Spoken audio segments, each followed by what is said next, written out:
Petty Officer Ramirez never thought of herself as a soldier.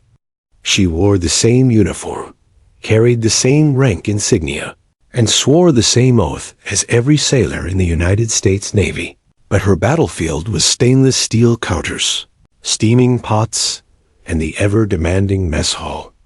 To her, service meant keeping others strong, feeding bodies and quieting nerves before the real warriors marched into the unknown. It wasn't glamorous, and it certainly wasn't heroic, but it was necessary.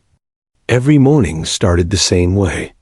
Long before the first SEALs rose from their bunks, Ramirez's boots already echoed against the mess hall floor. She worked with efficiency, her dark hair tied back, her sleeves rolled high as she cracked eggs into massive mixing bowls. The hiss of bacon, the clatter of trays, the scent of coffee drifting across the base, these were her instruments of war. She wielded spatulas and ladles with the same confidence others held their rifles.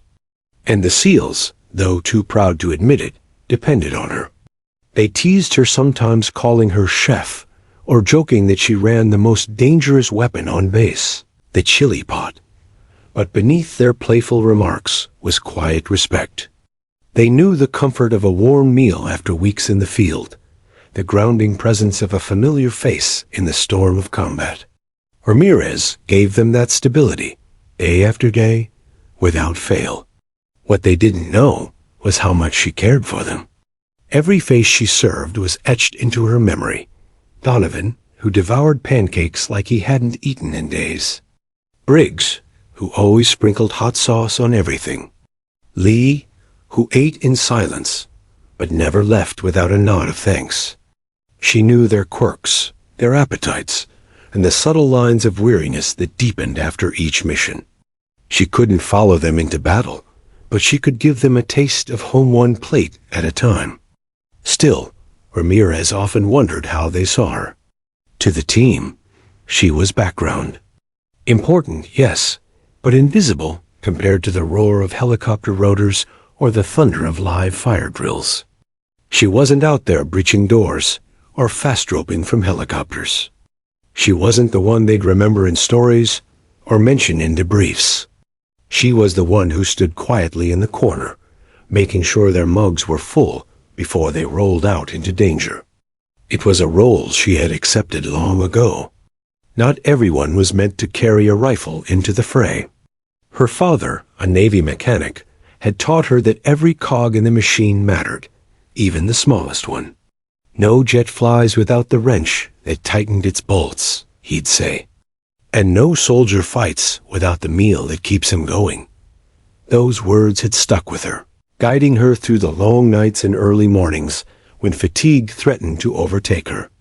But Ramirez wasn't soft. Far from it. Like every sailor, she had been through training. She had fired the standard-issue rifle, learned field medicine, drilled in escape and evasion exercises.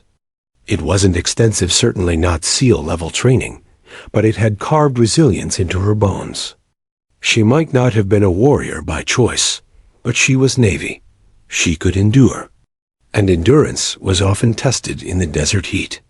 The base was little more than a cluster of prefabricated buildings surrounded by wire and sandbags.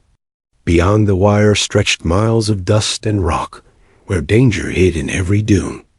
The SEALs trained relentlessly, running drills under the blazing sun, practicing breaching maneuvers, sharpening skills until sweat soaked through their uniforms.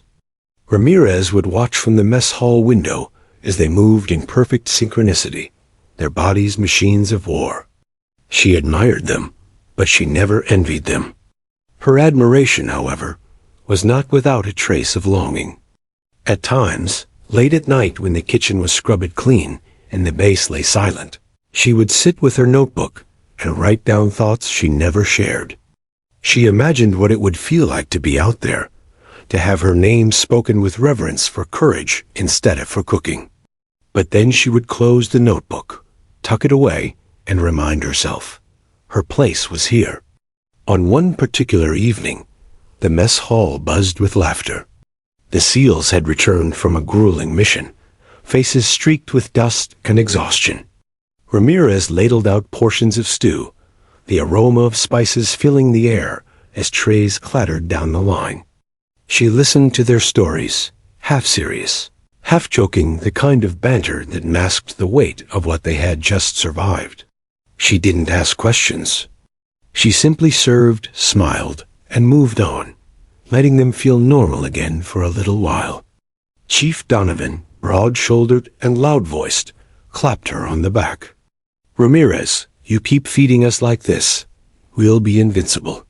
She laughed politely, though a flicker of pride warmed her chest. That was enough. Knowing she had a small hand in keeping them strong, that was her victory.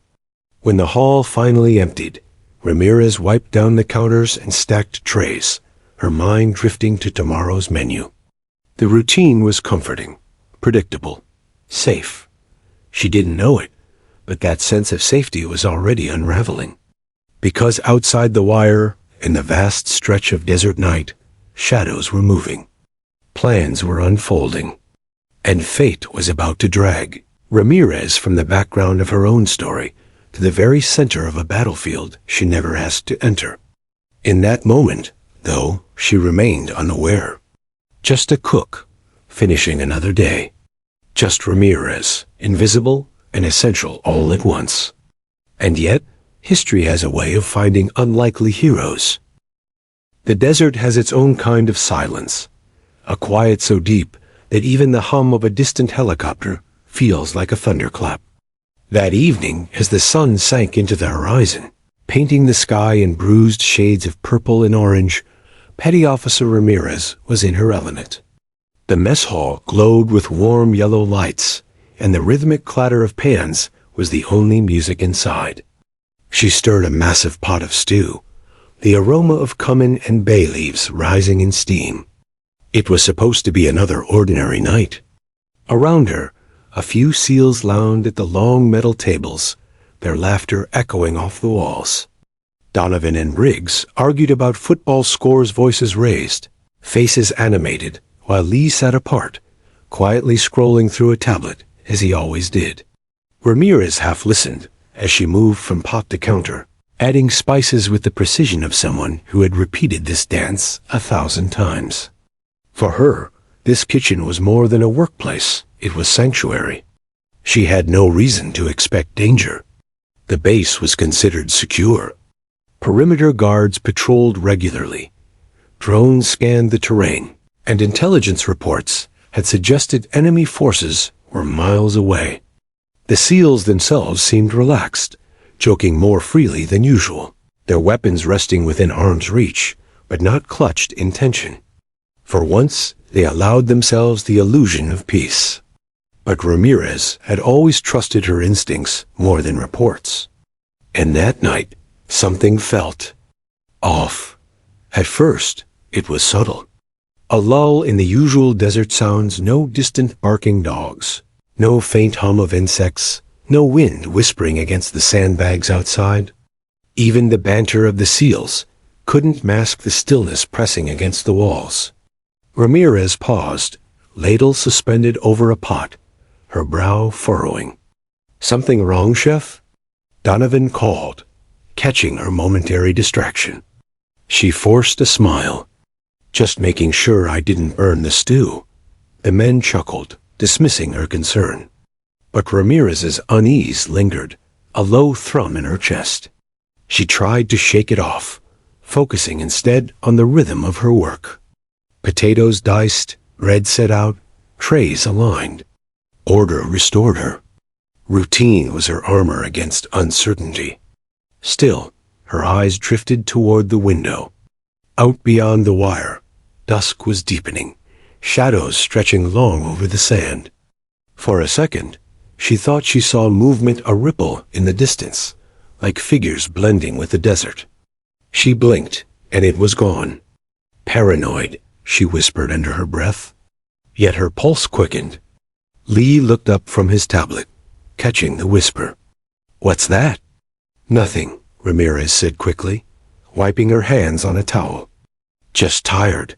He nodded, unconcerned, and went back to scrolling. But Ramirez's unease had rooted itself now, a nagging itch she couldn't scratch. The first sign came in the form of silence.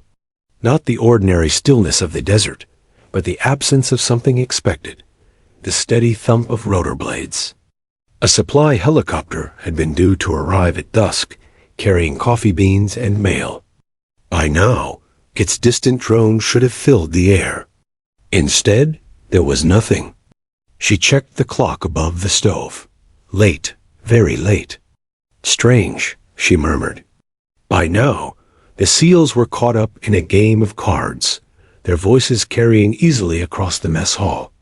They laughed, argued, slapped the table, oblivious to her growing tension. Ramirez tried to match their mood, tried to tell herself she was imagining things. But the pit in her stomach only deepened. Then came the second sign, a faint vibration beneath her boots, like a tremor rolling through the ground. Not strong enough to shake the pans, but enough to be felt. She froze, listening. Donovan noticed her stiff posture. "Ramirez, you good?" She nodded, though her throat was dry. "Thought I felt something." The men exchanged glances, half smirks, half curious. "Probably the generator," Briggs offered. But Ramirez wasn't convinced. Her eyes swept the room, scanning for anything out of place. The mess hall looked the same, trays stacked, utensils gleaming, stew simmering, but the silence outside pressed harder against the walls. She reached for the radio mounted by the door, intending to call the watchtower. Before she could, the lights flickered. Just once quick, almost unnoticeable. The SEALs stilled mid-laugh, their instincts sharper than hers. In that moment, the mood shifted. Jokes fell silent. Cards were set down. Weapons that had been rusting were suddenly in their hands. "Power fluctuation," Lee muttered, but his hand tightened on his rifle. Ramirez's breath caught. The room, once warm and filled with laughter, now felt cold and fragile, as if the walls themselves were listening. Outside, the desert had gone completely still. The SEALs rose as one, the casual ease gone, replaced by razor focus. Donovan barked orders, sending 2 men to check the perimeter, while others secured positions inside. Ramirez stood frozen by the stove, clutching her ladle like it was a weapon. "Ramirez," Donovan's voice snapped her back. "Stay here. Lock the door if anything happens." She nodded, though her hands trembled. She wasn't trained for this, not like them. Her place was here, inside these walls, where the smell of stew still lingered. But a deep, unsettling certainty settled over her. Something was coming. Something they hadn't prepared for. Minutes crawled by, heavy and slow. The patrol hadn't reported back. The silence outside was suffocating now, every second stretching taut with dread. Ramirez tried to distract herself by ladling stew into bowls, the motions mechanical, desperate for normalcy. But her hands shook, broth sloshing over the sides. Then she heard it. A sound too soft for the others to notice, yet metal scraping against metal, faint but deliberate, just outside the mess hall. Her heart lurched. She dropped the ladle with a clang, spinning toward the door. Briggs frowned. "What the?" Before he could finish, the world erupted. The first explosion tore through the night, rattling the walls, sending pans crashing from their hooks. The mess hall plunged into chaos. Lights flickered. Men shouted. Weapons were raised. Ramirez stumbled back, hands covering her ears as the shockwave thundered through her chest. The SEALs moved instantly, instinct driving them toward the fight. But Ramirez, rooted in the kitchen she had called safe, could only watch as the ordinary evening shattered into something unthinkable. In the final moments before the storm swallowed them, Ramirez knew one truth. The quiet had been a warning, and she had felt it coming, long before anyone else. But knowing and stopping it were 2 different things. And this was only the beginning. The blast had been only the beginning. Ramirez's ears rang with a shrill, piercing note that swallowed all other sound. The mess hall, once filled with the smell of stew and the chatter of men, was now chaos. Smoke curled from the shattered windows. Tables lay overturned, cards scattered like shrapnel. Through the haze, she saw the SEALs move with terrifying precision. Every man a weapon, every step calculated. Contact! Donovan's roar cut through her ringing ears. Bettine surged into action, rifles up, eyes sharp. Ramirez ducked behind the counter, heart hammering so violently she thought it might burst.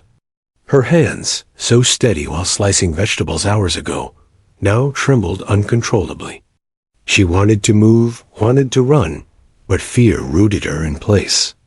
Gunfire cracked outside, sharp and deadly. The walls shook with another explosion closer this time. Dust rained from the ceiling, mixing with the smell of burning fuel.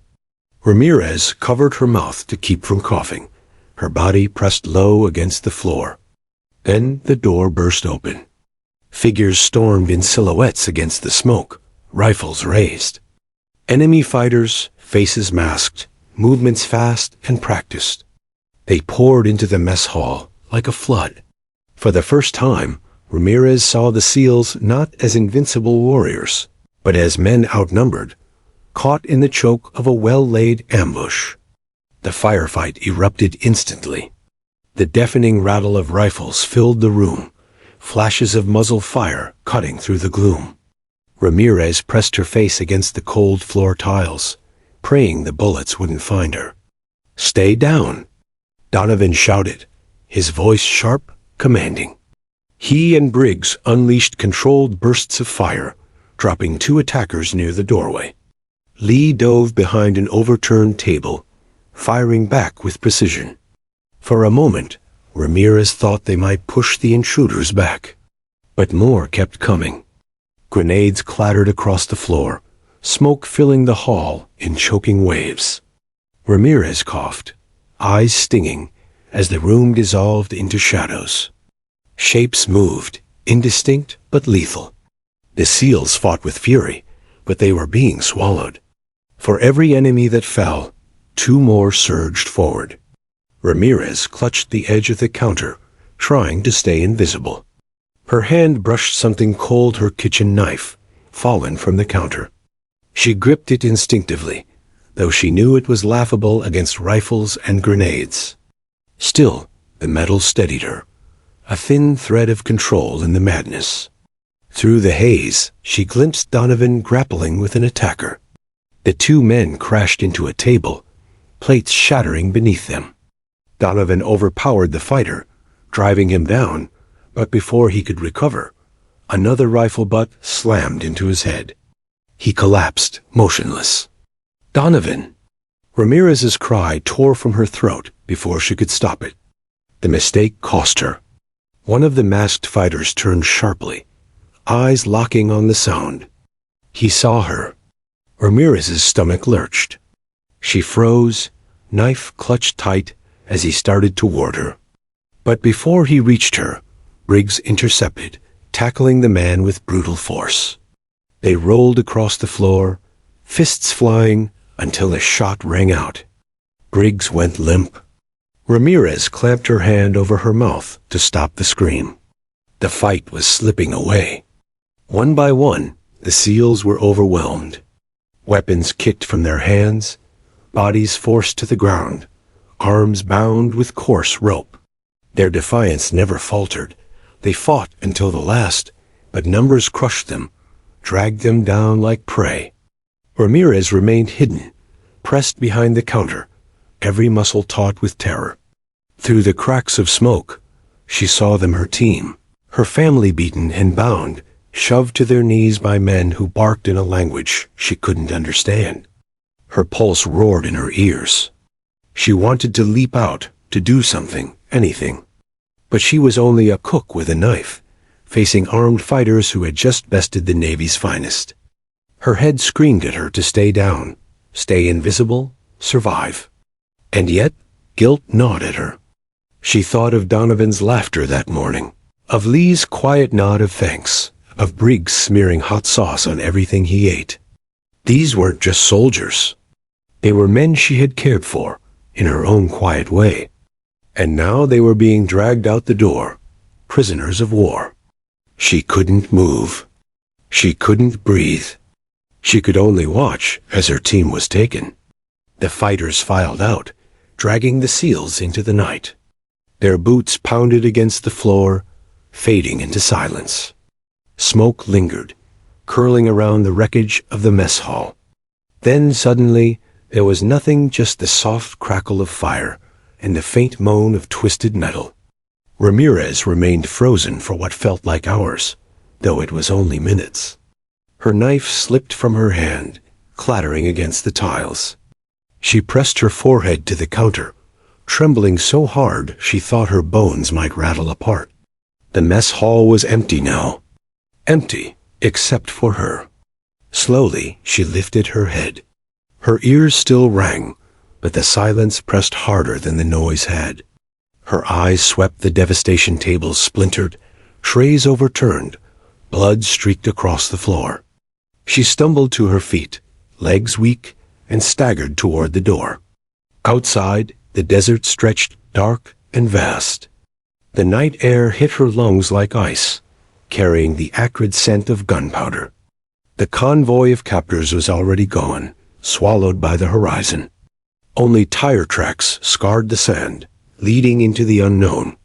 She sank to her knees in the dirt, clutching her arms around herself. The SEALs were gone, and she was the only one left. For the first time, Ramirez felt the crushing weight of isolation. She had never been trained for this rescue missions, firefights, survival against impossible odds. She was just the cook, the one who made sure the coffee pot was full. But now, she was also the only one who could do anything. The thought terrified her. She wanted to believe reinforcements would come, that if she waited, someone stronger, someone better, would storm in and fix everything. But deep down, she knew time was against her team. Every minute they remained captives was another minute closer to death. The SEALs had always been her shield, her wall of safety. Tonight, that wall had crumbled. And for the first time, Ramirez realized the truth. If they were to be saved, she would have to be the one to save them. Her hands shook as she picked up the knife again. It was pitiful against the vastness of the night, but it was all she had. She stared at it, her reflection warped in the blade. The mess hall cook was gone. What remained was something else. Something untested, unshaped, but burning now with a spark she had never felt before. Ramirez stood slowly, squaring her shoulders against the desert wind. The tracks stretched before her, a grim invitation. She tightened her grip on the knife, her breath steadying. The fear didn't vanish. It never would. But beneath it, a new resolve took root. They had taken her team, and she wasn't going to let that stand. The desert swallowed sound. After the gunfire, after the shouting, after the roar of engines carrying her team away, what remained was silence deep, endless, suffocating. Petty Officer Ramirez stood in the wreckage of the mess hall, her chest heaving, smoke stinging her lungs. The once lively space smelled of gunpowder and scorched metal, the faint aroma of stew still lingering beneath it all, like a cruel reminder of how ordinary the night had begun. She pressed a hand to her chest, feeling her heart slam against her ribs. It didn't feel like her own heartbeat anymore. It felt like a drum calling her into a place she didn't belong. She stumbled forward, stepping over broken glass, her boots crunching in the debris. Tables were overturned, plates shattered, walls scarred with bullet holes. Blood streaked the floor, but none of it hers. It should have been hers. Ramirez swallowed hard, her throat dry. She should have been taken with them, dragged into the desert with her team. But she had hidden, frozen, and the enemy had overlooked her. Survival felt less like mercy and more like punishment. Her knees buckled. She fell against an overturned table, her breath catching in ragged gasps. The weight of reality pressed down. Donovan, Briggs, Lee, all of them gone. Bound and captured because she had been too powerless to do anything. She squeezed her eyes shut, but their faces burned against her lids. Donovan's booming laugh. Briggs's cocky grin. Lee's quiet nod of gratitude. She had memorized those details in the mess hall, never imagining they might become her ghosts. Her first instinct screamed at her to call for help. Reinforcements. Command. Someone who actually knew what to do. She staggered to the radio near the door, praying it had survived the attack. Static hissed in her ear when she turned the dial. Base command, this is F-Foob Eco. Do you copy? Her voice cracked, trembling. She repeated the call again, then again, but no voice answered. Only static. Her stomach dropped. Either the line was down, or worse, no one was left to answer. She gripped the receiver so tightly, her knuckles whitened. For the first time, she felt the crushing loneliness of war. She had always been surrounded by chatter, by laughter, by the constant noise of men who lived boldly. Now there was only her voice echoing in the empty room. The silence pressed harder, like a living thing. She forced herself outside. The desert night was cold, the stars sharp and unfeeling above her. The tracks of the convoy scarred the sand, leading away into darkness. She followed them a few steps before stopping, staring out at the horizon. It was vast, endless. How could she, with no combat experience, chase men trained in ambush and capture? How could she walk into enemy territory alone, armed with nothing but a knife and a memory of basic drills? Her fear whispered cruel truths. You're just the cook. You'll die before you even find them.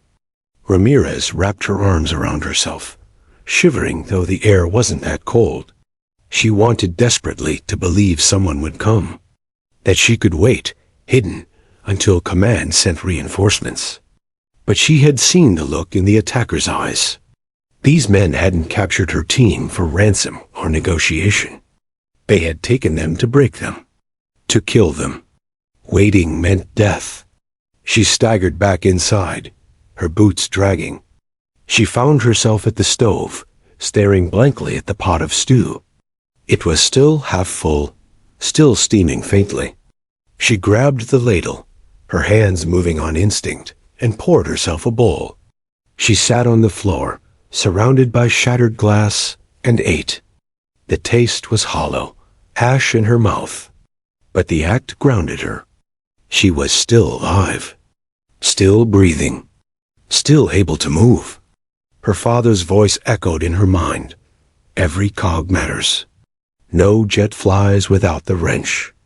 No soldier fights without the meal. But what happened when the wrench was the only thing left? She wiped her mouth, set the bowl aside, and forced herself to stand. Around her, the base was silent, but not without resources. The armory had to hold weapons. The supply shed might still have rations. Vehicles might still be intact if they hadn't all been destroyed. Step by step, her body moved. She searched the armory first, the metallic scent of oil and gunpowder sharp in the air. Most of the racks were stripped taken or destroyed, but she found an M4 rifle, its barrel scratched but intact. She checked the magazine. Half full. She slung it across her shoulder with hands that trembled less now. In the supply shed, she found water bottles, MREs, and a flashlight. She stuffed them into a small pack, her movements mechanical. The vehicle yard was less forgiving. Most trucks were burning husks, their black smoke curling into the sky. But one Humvee sat intact, a miracle spared by chance or oversight. She slid into the driver's seat, heart hammering. The key was still in the ignition. She turned it. The engine coughed to life. Relief rushed through her veins. She had wheels. She turned the engine off quickly. Noise could draw attention, but the knowledge steadied her. She wasn't as helpless as she thought. Yet when she stood again in the center of the ruined base, pack on her back, rifle slung, knife at her belt, doubt clawed at her chest. The silence whispered again, "You don't belong in this fight." Her knees nearly buckled under the weight of it. She sat hard on the sand, gripping her pack. For long minutes, she let the tears come, hot and blinding. She cried for Donovan's easy confidence, for Briggs's reckless grin, for Lee's quiet loyalty. She cried for herself, the woman who had once believed her only job was stirring pots. When the tears finally slowed, she looked at the horizon again. The tracks were still there, etched clearly in the sand. They called to her like a challenge. She thought of the seals bound, helpless. She thought of the way they had always walked into danger without hesitation, because they believed in something bigger than themselves. Her voice was raw when she whispered, "I can't just leave you." The decision wasn't dramatic. It wasn't sudden. It was heavy, slow, painful, as if she were prying herself out of the skin of who she used to be. She wasn't trained. She wasn't ready. She wasn't enough. But she was all they had. Ramirez stood. She tightened the straps of her pack, adjusted the rifle on her shoulder, and wiped the last of her tears with the back of her hand. Her fear didn't vanish. It would follow her every step. But alongside it now burned something fiercer. Resolve. The silence around her no longer felt suffocating. It felt like the world holding its breath, waiting to see what she would do. She stepped forward, leaving the mess hall behind. The stew grew cold on the stove. The laughter that had once filled the room was now only memory. Ahead of her stretched the desert, vast and merciless. But in the sand, the tracks glowed under moonlight, leading her forward. For the first time, Petty Officer Ramirez walked not as the cook, not as the background, but as the only hope her team had left. The silence followed her, but she no longer feared it. She embraced it. Because now, in the stillness, she could hear something else, her own footsteps, carrying her toward destiny. Ramirez sat in the Humvee long after the engine coughed to life, her hands still gripping the steering wheel. She hadn't driven it forward, yet hadn't dared. The weight of the decision pressed on her chest. To pursue meant leaving behind the safety of the ruins, stepping into an unknown desert, filled with men who had already overpowered the best fighters she knew. Fear told her to wait, to cling to hope that reinforcements would come. But deep down, she knew the truth. By the time help arrived, her team might already be dead. Her hands loosened on the wheel. She leaned back in the seat, closing her eyes, and memories came unbidden. The first was from boot camp weeks of relentless drills, instructors barking until her throat was raw from shouting responses. Back then, she had resented the training. "Why do I need to know how to field strip a rifle?" She'd whispered to another recruit. "I'm going to be a cook, not a SEAL." But the instructors hadn't cared. Every sailor fights. Every sailor survives. One night during weapons qualification, she had stayed late on the firing range, frustrated by her poor aim. Her shots always drifted wide, her stance too stiff. An instructor, grizzled and sharp-eyed, had watched her silently before finally stepping forward. "You're overthinking it," he'd said, adjusting her shoulders. "Breathe. Aim small, miss small." She had taken a breath, aligned her sights, and squeezed the trigger. The round punched dead center into the target. For the first time, she'd felt that spark of control, of precision. That memory settled inside her now like a seed. She wasn't SEAL, but she wasn't helpless either. She opened her eyes and looked at the rifle lying across the passenger seat. Her fingers moved over it automatically, muscle memory guiding her as she checked the chamber, the magazine, the safety. The familiarity steadied her. The training she once dismissed as unnecessary was now her lifeline. Ramirez climbed out of the Humvee and slung the rifle across her shoulder. The night was cold, stars glittering like sharp shards of glass overhead. The convoy tracks stretched before her, a carved path into darkness. She crouched beside them, running her fingers over the tire grooves. Another flash of memory struck her, this time from SEER training: survival, evasion, resistance, escape. She had hated that course, hated the weeks of living rough in the woods, eating insects, and crawling through mud. She had barely scraped through, constantly compared to stronger recruits. But she remembered the lessons: how to track footprints, how to read signs of movement, how to disappear into shadows. If you can hide from us, you can hide from the enemy. At the time, she thought she'd never need it. Now she whispered the words like a prayer. Her stomach growled. She reached into her pack, pulled out an MRE, and tore it open. The smell of processed beef stew filled her nose. She ate quickly, forcing it down despite the tastelessness. Food was fuel, nothing more. Her father's voice echoed.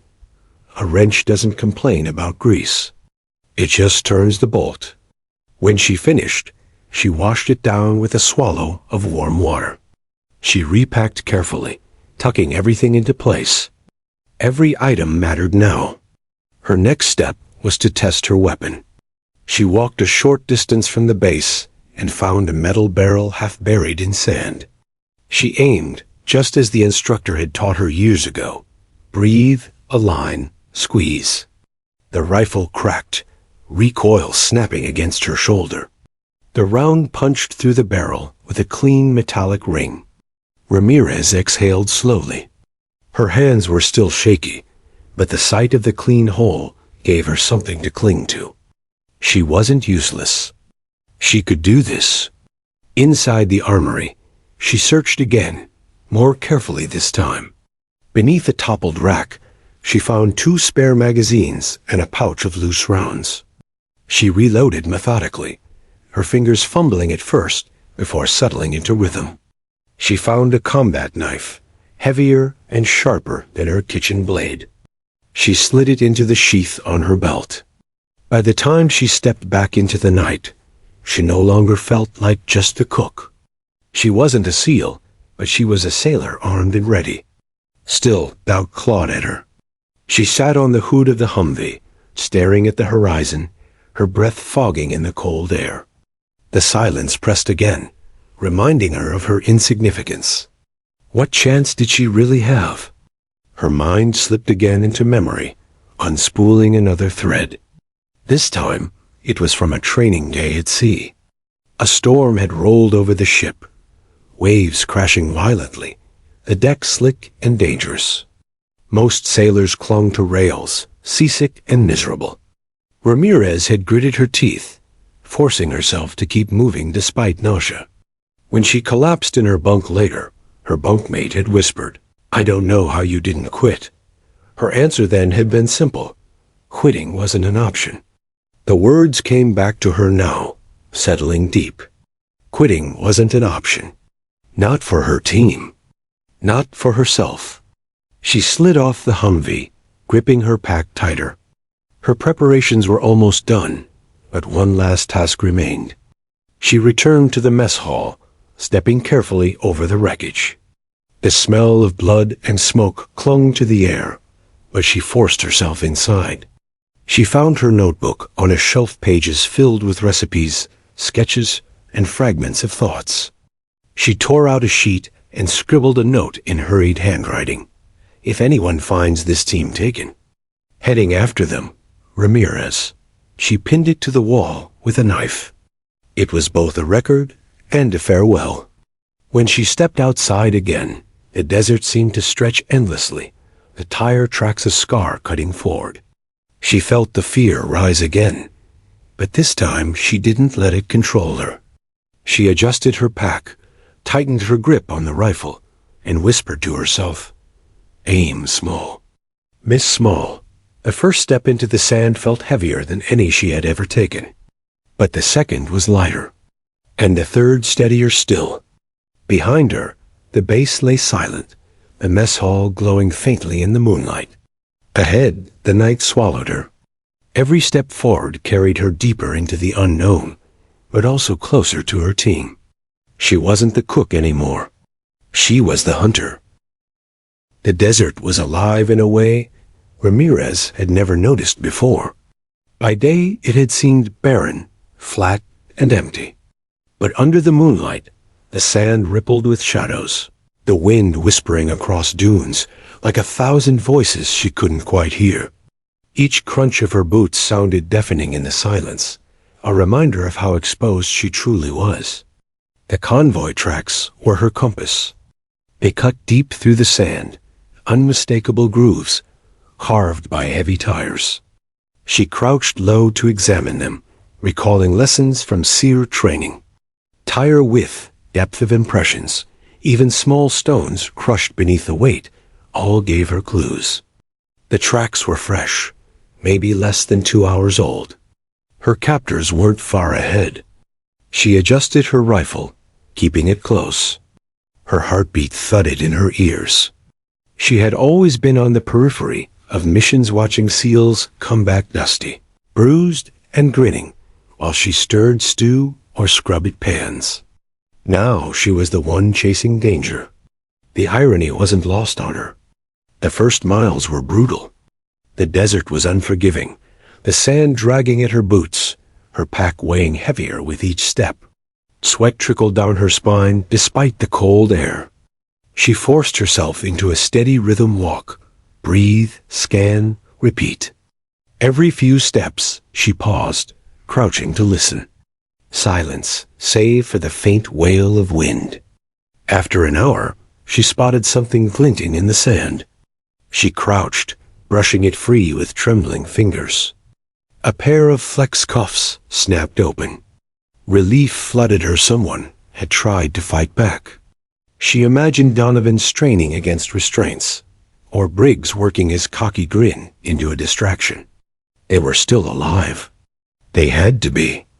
Ramirez pocketed the cuffs. Evidence. Proof that she wasn't just following ghosts. Another mile on, she saw light faint, flickering, like fireflies against the horizon. Her stomach tightened. The convoy had stopped. She dropped flat against the sand, crawling forward inch by inch. Her uniform scraped against grit, her elbows and knees burning, but she ignored the pain. Closer now, the lights resolved into small fires, camped low to the ground. Shadows moved around them, armed men, maybe a dozen. The guttural rhythm of their foreign language drifted faintly through the air. Her throat dried. This was it. The enemy. Her first instinct was to retreat, to wait for reinforcements that weren't coming. But then she heard voices, muffled, strained. American voices. She froze. Her pulse spiked. It was faint, but she caught the cadence of English. Her team was alive, somewhere inside that camp. She pressed her face into the sand, steadying her breath. The sight of her comrades bound just beyond those fires lit something inside her chest, a flicker of courage. She couldn't storm the camp head on. She would die before she reached them. But maybe, just maybe, she could get closer. Moving slow as a shadow, Ramirez skirted wide around the camp. She found a shallow ridge, just enough to give her cover. From here, she studied the layout. The captors had parked their vehicles in a rough circle, creating a barrier. Fires burned low, men sat in clusters, rifles slung across shoulders. And there in the center, she glimpsed figures bound and kneeling. Her heart clenched. Donovan's broad shoulders, Briggs's restless shifting, Lee's bowed head. They were alive. Her hands shook as she lowered the rifle scope, adrenaline surging. She couldn't go in blind. She needed to think like them, like the SEALs. Slow is smooth. Smooth is fast. She remembered Donovan repeating that phrase during endless drills in the mess hall, teasing her when she fumbled serving trays. She forced her breath to slow. Slow is smooth. Smooth is fast. The first move wasn't an attack. It was information. Ramirez slid back from the ridge, circling farther into the dark. She needed to know the guard rotations, the blind spots, the weaknesses. For nearly an hour, she crawled and crouched, moving around the perimeter. She counted at least 12 men, maybe more. Some smoked near the fires, others patrolled in lazy arcs. Their discipline was sloppy, but their weapons were real. At one point, a guard wandered dangerously close. Ramirez pressed flat against the sand, barely daring to breathe. The crunch of his boots came within feet of her head. Her finger twitched on the trigger, but she held steady. The guard paused, spat into the dust, then turned back toward the fire. Only when he was gone did she exhale. By the time she returned to her ridge, she had a plan forming, not perfect, not even safe, but better than nothing. She couldn't take them all, but she didn't need to. She needed to create chaos, to fracture their focus long enough to reach her team. The first move was simple: test their reaction. She withdrew a single round from her pouch, laid it carefully on the sand, and aimed. Her sights aligned with the fuel canister resting near one of their trucks. Her breath slowed. Aim small. Miss small.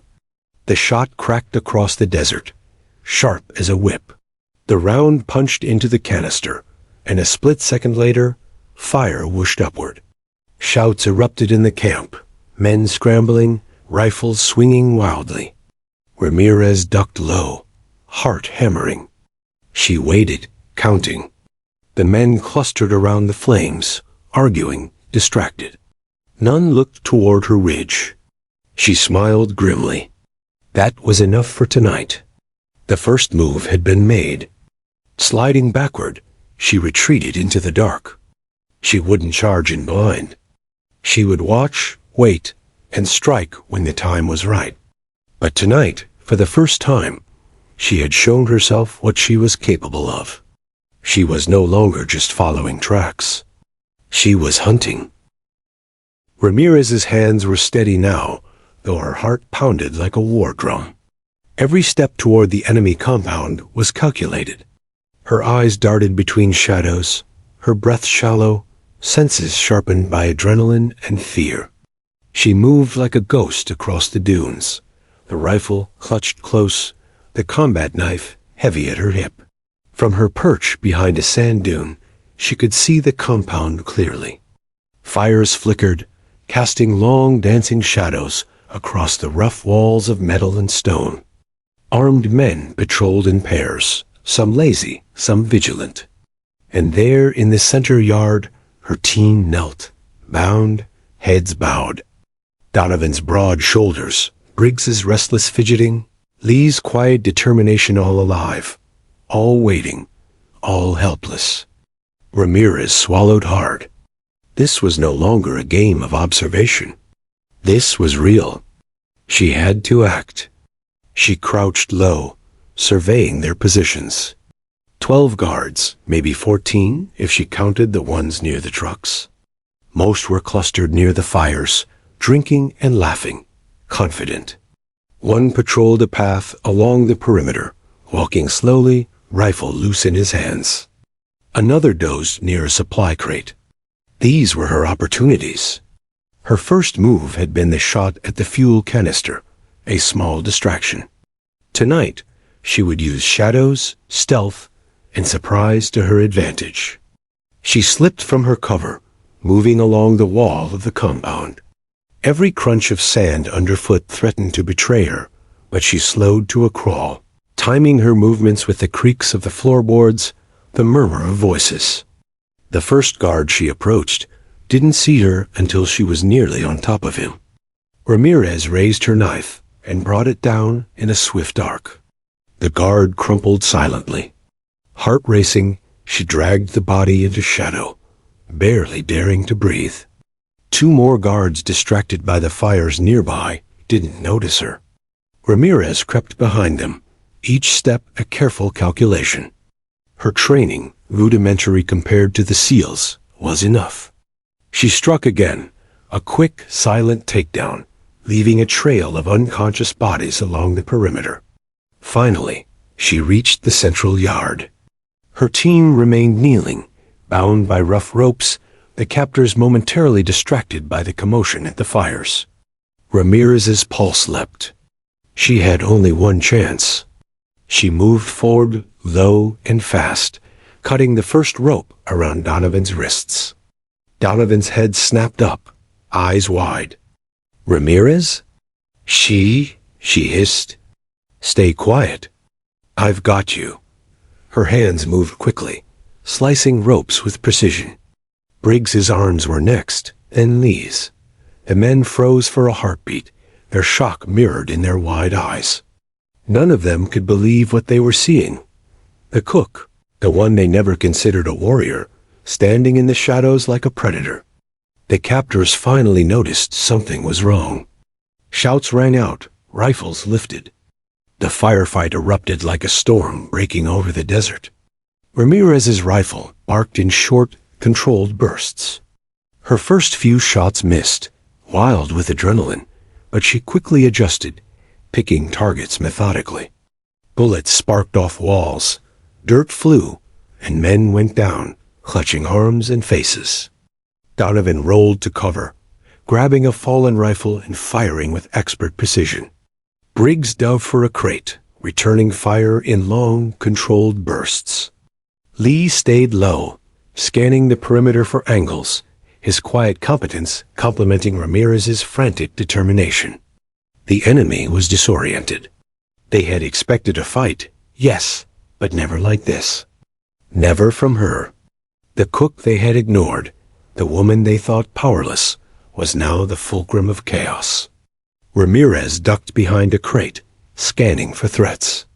One guard peeked from a corner, rifle aimed. She squeezed the trigger.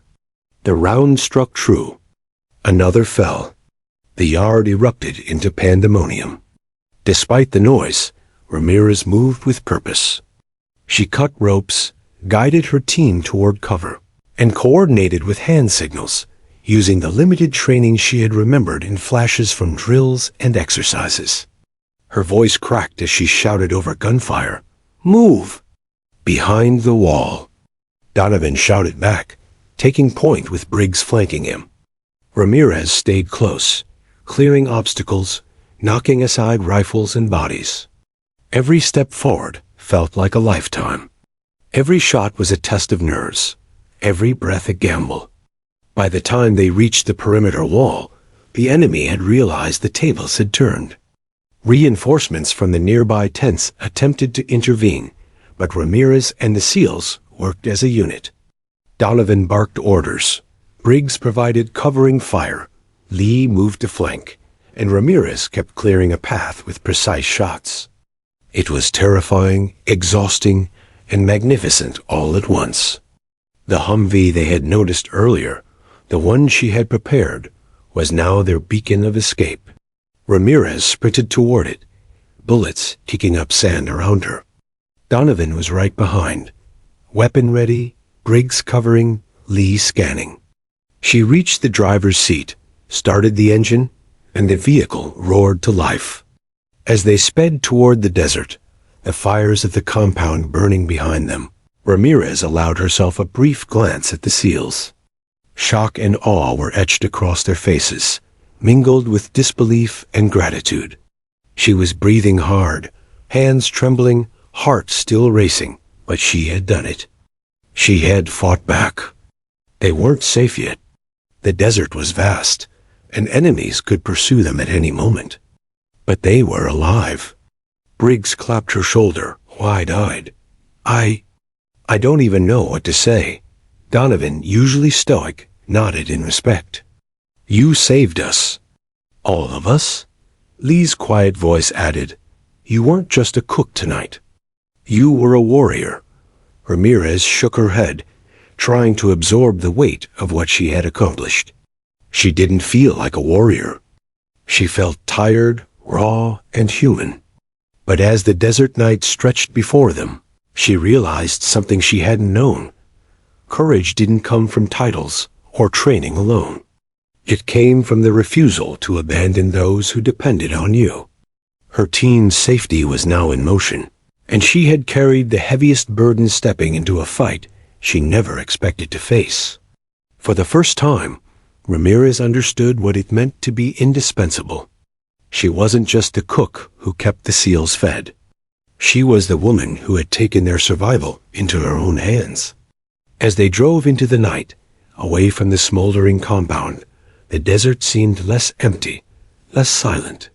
Each mile carried them farther from danger and closer to safety, but also deeper into the transformation Ramirez had begun hours ago. She was no longer invisible.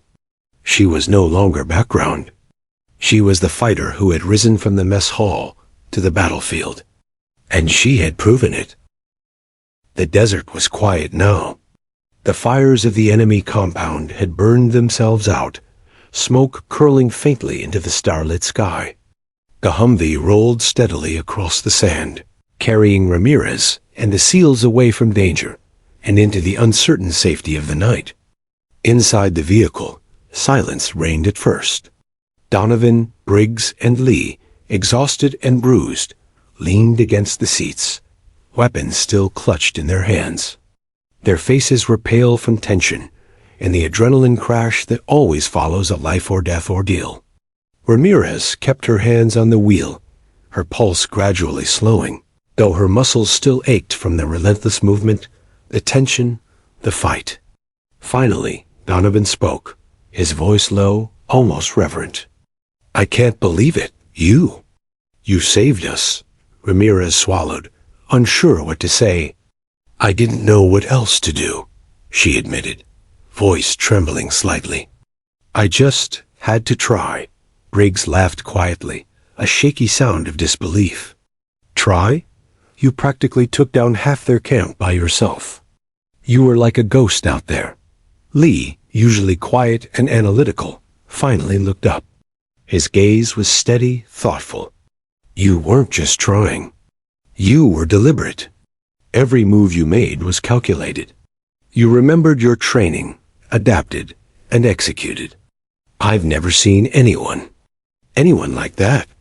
Ramirez felt a warmth she hadn't expected. Pride. Not the pride of accomplishment she had ever known in the mess hall, stirring pots or arranging trays, but the deep, resonant pride of knowing she had faced real danger and prevailed. Her mind drifted back to the mess hall, to the smell of stew, to the laughter of her team, oblivious to the storm that was always waiting outside. She had thought that her job was to support them from a distance, to keep them fed and ready for battle. But tonight, she realized, support had taken a new form. Action, courage, and decisiveness were forms of care as powerful as any meal she had ever served. The vehicle hummed through the desert, and slowly, the first signs of dawn began to touch the horizon. The orange glow was soft and gentle after the harsh darkness, a promise of safety and a new beginning. Ramirez glanced at the seals. They were bruised, battered, and quiet, but alive. Alive because of her. Hours later, they reached the main base. Reinforcements had arrived, and the area was secured. Medics rushed forward to tend to injuries, but the moment Ramirez stepped out of the Humvee, all movement seemed to pause. Officers, soldiers, and even the medics turned to her, the cook who had emerged from obscurity to lead her team through peril. Donovan, still bruised, walked to her and clasped her shoulder firmly. "Petty Officer Ramirez," he said, voice steady now. "Today, you didn't just save lives, you redefined what it means to be a hero. You stood where most would have fled." Ramirez shook her head, feeling overwhelmed. I just did what I had to," she murmured, the words hollow even to her own ears. But deep inside, she knew they weren't false. She had done what had to be done, even when fear screamed at her to hide. The officers and medics approached, asking questions, checking reports, and listening to the SEAL's accounts. Over and over, they recounted Ramirez's actions, how she had infiltrated the enemy compound, neutralized guards, cut the team free, and led them to the vehicle under fire. Her hands shook slightly as the details emerged, each account building an image of courage and ingenuity she had never imagined she possessed. Some of the SEALs struggled to meet her eyes, humbled and amazed. Donovan finally spoke again.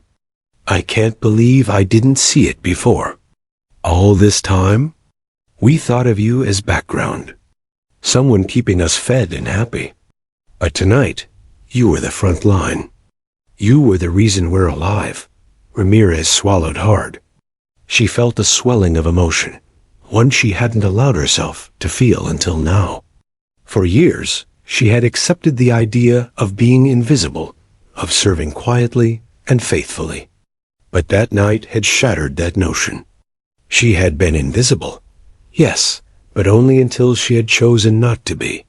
Later, in a quiet corner of the base, Ramirez sat with her notebook, the same one she had once filled with recipes and small sketches. She opened a fresh page, pen trembling slightly. She didn't write about victory or bravery. She wrote about fear, about hesitation, about the strange, liberating strength that fear can ignite when choice meets necessity. She wrote about Donovan, Briggs, and Lee, their faces, their courage, their faith in each other. She wrote about herself, and for the first time, she acknowledged the truth. She was stronger than she had believed. The morning passed, and the SEALs were taken for debriefings and medical checks. Ramirez remained nearby, quiet but watchful, her rifle stored safely, her pack beside her.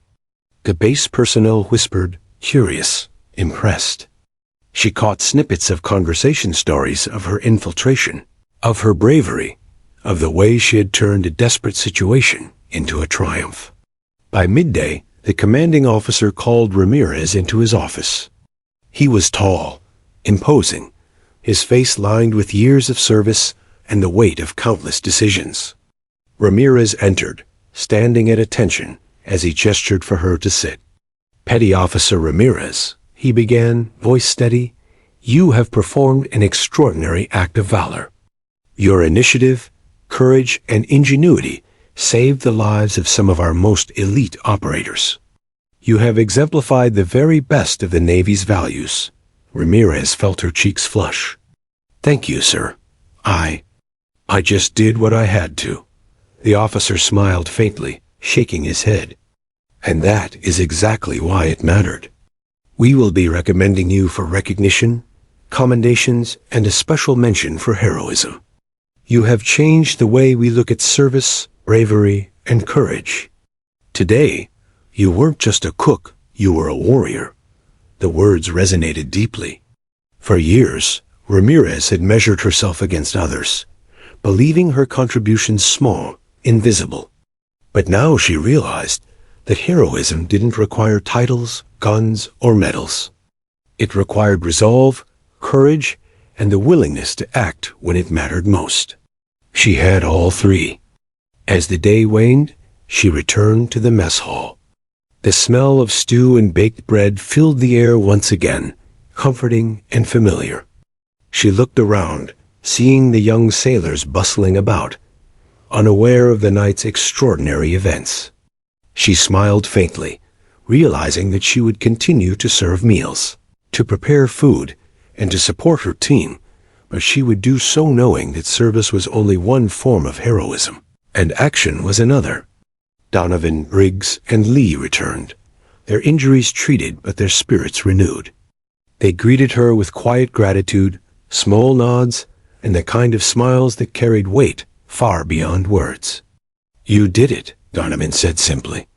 "We're alive because of you." Briggs laughed, shaking his head in disbelief. "I'll never underestimate the cook again." Lee's quiet voice added, "We owe you our lives." "Don't ever doubt it." Ramirez felt tears prick at her eyes, but she blinked them away. She had no illusions about the danger she would face in the future, but she now understood something fundamental. Courage wasn't about being fearless. It was about moving forward, despite fear. The sun dipped below the horizon, casting golden light across the base. Ramirez stood quietly in the mess hall doorway, looking out at the horizon, at the soldiers bustling, at the quiet strength of the team she had helped save. For the first time, she felt the full measure of herself, not just as a cook, not just as a background figure, but as a vital, capable, and courageous member of the Navy. She had entered that night invisible, ordinary, and overlooked. She had emerged as something far greater, an unlikely hero who had faced fear, chaos, and impossible odds, and had survived, triumphed, and transformed. And from that moment on, Ramirez knew she would never again underestimate her own strength. Because heroism doesn't ask for permission. It doesn't wait for recognition. It simply rises, in the quiet and the chaos, when the moment demands it. And tonight, Ramirez had answered.